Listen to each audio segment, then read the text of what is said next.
Hello, everyone. My name is Cat Oriel with Forbes Breaking News, and today I'm here with the delegate for the Virgin Islands, Stacey Plaskett. Congresswoman, thanks so much for joining me today. Thank you. Thanks for having me. Of course. So you're the ranking member of the Select Subcommittee on Weaponization of the federal government.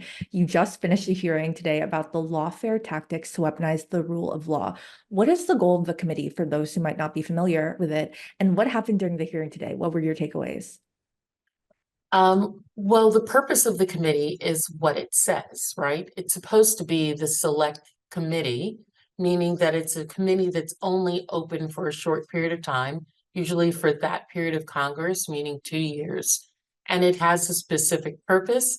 And this one is supposed to be to identify how the federal government has been weaponized potentially against the American people.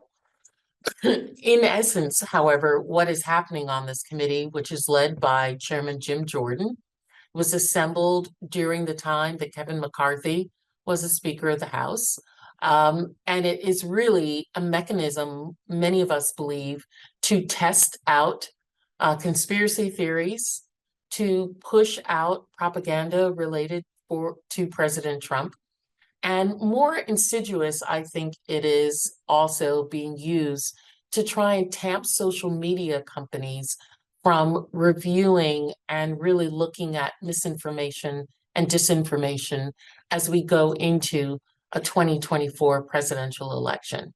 We know that in this last election, the FBI, law enforcement, and others worked very closely with the social media companies, the large ones, the small ones, to try and share with them information about bots, to share information with them about our foreign adversaries, particularly Russia, China, and Iran, the intensity in that order.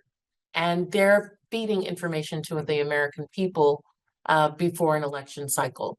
They were really able to tamp down on that in the 2020 election. And a lot of that was an outgrowth of what they had seen in the 2016 election. And excuse me, and my Republican colleagues who say they're concerned about the FBI and other federal agencies suppressing free speech. Quite often what has happened, and we've seen reports and statistics, are that those same social media companies, and particularly its executives, have grown fearful of the getting the ire of not just the GOP, but many of the people on Twitter and elsewhere that follow them. Quite a number of them have had death threats, have moved out of their homes, fear of violence.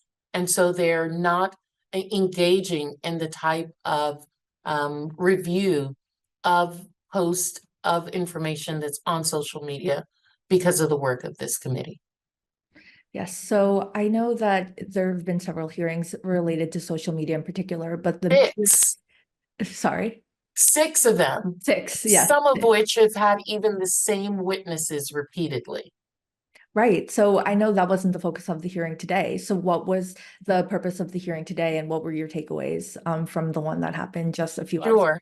Most curious, this was a hearing that happened on a Wednesday, which is not when we normally have hearings. They're usually on Thursdays. And it was we didn't know we were going to have a hearing. We have been averaging on having hearings once a month. This one came fast on the heels of a previous one. But Wednesday also happens to be the day that President Trump is not in trial.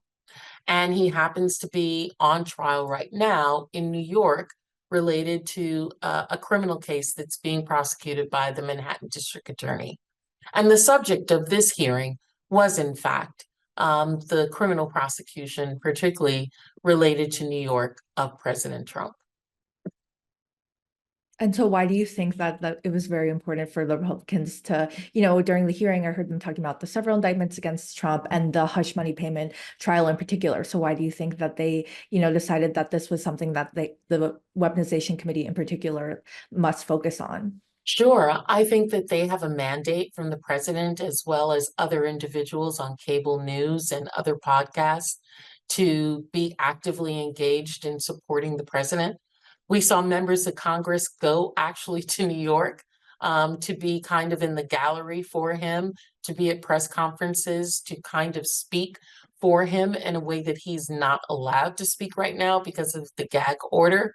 And this is an extension of that. We have members of Congress and individuals who've represented people like Rudy Giuliani coming before the committee, trying to impeach the credibility and the testimony of Michael Cohen, as well as the case that's in front of the jury, meaning regular Americans in Manhattan, New York County District.